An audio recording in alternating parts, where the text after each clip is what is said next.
This is Mr. Martin. These are video notes for Pre-Calculus Advanced. We're in Unit 6 and we're talking about graphing sine and cosine. So this is the second example we're going to be looking at.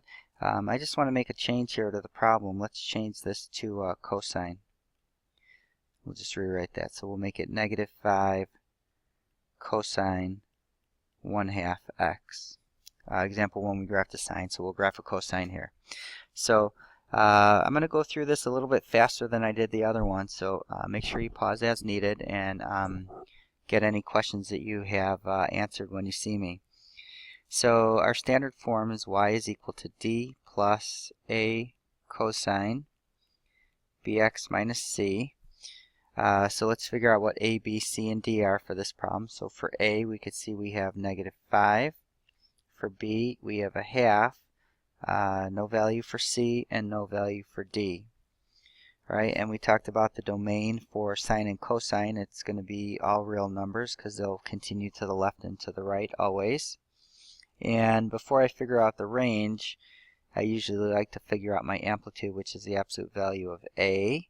So since a is negative 5, my amplitude is going to be 5. And since there's no value of d, since it's not shifted up or down, that means that my highest value is going to be 5 and my lowest value is going to be negative 5. So we're going to have negative 5 is less than or equal to y is less than or equal to 5. Alright, so there's a bunch of things you have to take into account when you're figuring out the range. I know my period is always going to be calculated by 2 pi over b. This will be different when we get to tangent and cotangent, by the way. So that's going to be 2 pi over 1/2. So that's going to be 4 pi. Ask me a question if you have one about that. So this one's really wide. Every 4 pi it's going to repeat. The problem before this one, it repeated every pi over 2. So it repeated every smaller interval. Alright, phase shift is always c over b. Since c is 0, the phase shift is 0. Our vertical shift is d, so that's also 0. And our distance between key points is our period divided by 4. We take our repeating part and divide it into 4 equal parts, and that will tell us how often we get a key point, meaning maximums, minimums, or points of inflection. So that's going to be 4 pi divided by 4, which is pi. And that's a nice distance between key points because it makes our chart easy to fill out, and it will probably make calculating the values a little bit easier. So remember, we always like to start our chart with the phase shift value so that we get one full period as we graph 5 key points. So I start with 0, and then I'm going to add my distance between key points to get the next key point. So I'm going to add pi to get 1 pi, 2 pi for the next one, 3 pi, and 4 pi. Alright, and then I'm going to go ahead and start plugging these in. So for my first one, I've got, we'll make that a g to match with up at the top. G of x is equal to negative 5 cosine 1/2 times 0. So that's negative 5 times the cosine of 0. So I usually like to draw a little unit circle here. So I'm starting at 0 and I want the cosine. So cosine at 0, that's 1, 0. So I want the x value. So that's negative 5 times 1 or negative 5. So I have 0, negative 5. Alright, next I've got g of x is equal to negative 5 cosine 1/2 times pi. So that's negative 5 cosine pi over 2. So that's negative 5 times. So pi over 2 is up at the top. I have 0, 1. I'm looking for the cosine. So that's the x. So the cosine at pi over 2 is 0. So that's negative 5 times 0, which is 0. So that gives me the ordered pair pi 0.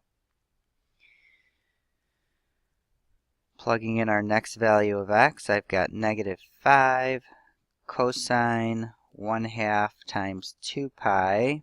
So that's negative 5 cosine of pi. So we're continuing around. We're over here at pi. My coordinates there are -1, 0. Since we're doing cosine, I want the x. So that's -5 times -1, which is 5. So 2 pi 5. I guess I could substitute in my values that I'm plugging in here.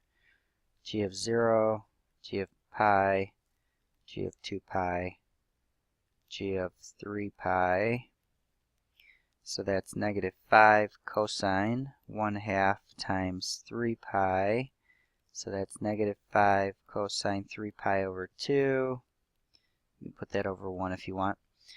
So that's -5 times, so 3 pi over 2 puts me down at the bottom. I know my coordinates here are 0, -1. We're talking about cosine, so I want the x coordinate. So -5 times 0 is 0. Okay, and then we can see we've got a pattern here, and I can see, oh, it looks like my next value is going to be -5, so let's just go ahead and verify that. So I have G of 4 pi, that's -5 cosine 1/2 times 4 pi. Again, I'll put that over 1. So that's -5 cosine 4 pi divided by 2 is 2 pi. Cosine 2 pi. So 2 pi is back to here. My cosine is 1 because we're graphing cosine. So we want the x coordinate. So I have -5 times 1 or -5. So that matches there. So I've got these 5 key points that will help me graph one period. Again, we're going to graph 2 periods. Just make sure you follow the directions in case I ask you to graph 1.5 periods or 2.5 periods or 3 periods.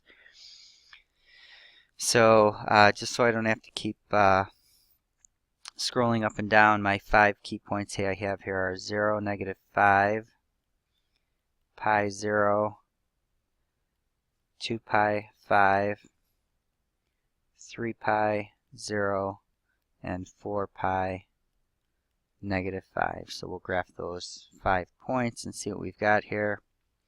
And since my distance between key points is pi, I'm just going to make every other one of these pi. So pi, 2 pi, 3 pi, 4 pi. We'll do a few more because we're going to have to graph 2 periods. 5 pi, 6 pi, and 7 pi. We'll do one more. Actually, since we graphed 2 periods to the right last time, let's graph 1 period to the right, and we'll graph 1 period to the left. So we'll do -pi, -2 pi, -3 pi, -4 pi. Okay, so let's graph these. I have 0, -5, so that's down here. Pi 0, 2 pi 5, 3 pi 0, and 4 pi -5. And again, be careful, you want to connect these with nice smooth curves. So there's sort of U shapes in between here, or in the cosine, we have a half of a U right there. But the whole shape kind of looks like a fruit bowl. So here I have 1 period, and then, you know, normally I'll just continue and make 1 more period to the right, but let's do 1 more period to the left. So if I look at my pattern, I'm going up and then back down. So then I'm going to have to go back up again. So I'm going to have a point here, here at -2 pi 5, there, and then down there. So if you have questions about how these patterns are working out, make sure that you ask, because sometimes it gets a little bit trickier and it's hard to see the pattern. So not a great job here with the smooth curve, but you should get the idea. So here's 2 periods of y equals -5 cosine 1/2 x. Okay, so that's it for this video. Again, if you had any questions, make sure that you get those answered by me or somebody else. And we'll see you in the next video.